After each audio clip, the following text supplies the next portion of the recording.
தமிழகத்தின் முதலமைச்சர் ஜெயலலிதாவை இழந்த சோகம் தணிவதற்குள் அவரது நண்பரும் தமிழகத்தின் புகழ்பெற்ற அரசியல் விமர்சகருமான சோ ராமசாமி இன்று அதிகாலையில் உயிரிழந்தார். அவரது வாழ்க்கை பயணம் குறித்து விளக்குகிறது இந்த செய்தி தொகுப்பு.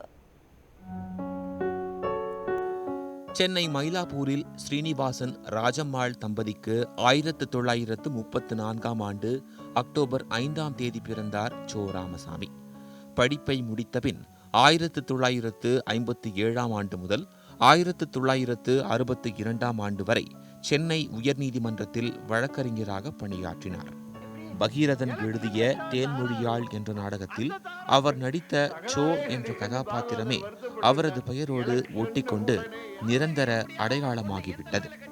உண்மையே உன் விலை என்ன, யாருக்கும் வெட்கமில்லை, முகமது பின் துக்ளக் உள்ளிட்ட 22 நாடகங்களையும் 8 நாவல்களையும் எழுதியுள்ளார். அவரது நாடகங்களில் சமகால அரசியல், சமூகம் பற்றிய விமர்சனங்களே அதிக அளவில் இருக்கும். நான் சொல்ற மாதிரி சொல்லணும், கரெக்டா மாத்த கூடாது. தெரியுதா? தெரியுதா? அம்மா தாயே ஓட்டு போடுங்கம்மா. அம்மா தாயே ஓட்டு போடுங்கம்மா.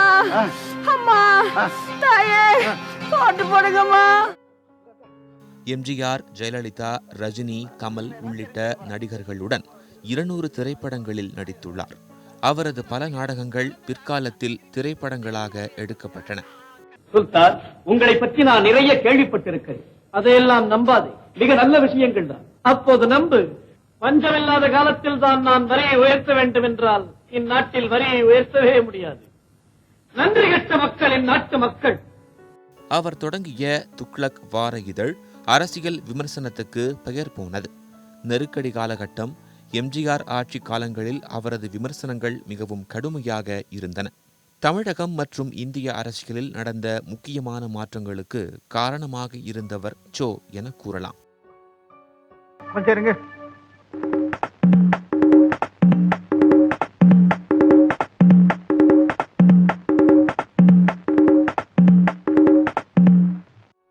முன்னாள் பிரதமர் வாஜ்பாயால் 1999ஆம் ஆண்டு முதல் 2005ஆம் ஆண்டு வரை மாநிலங்களவை உறுப்பினராக நியமிக்கப்பட்டு பணியாற்றினார்.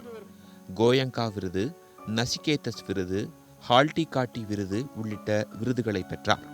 நாடக ஆசிரியர், நாடக நடிகர், திரைப்பட நடிகர், பத்திரிகையாளர், அரசியல் விமர்சகர் என பன்முக திறமை கொண்டவராக சோ ராமசாமி விளங்கினார்.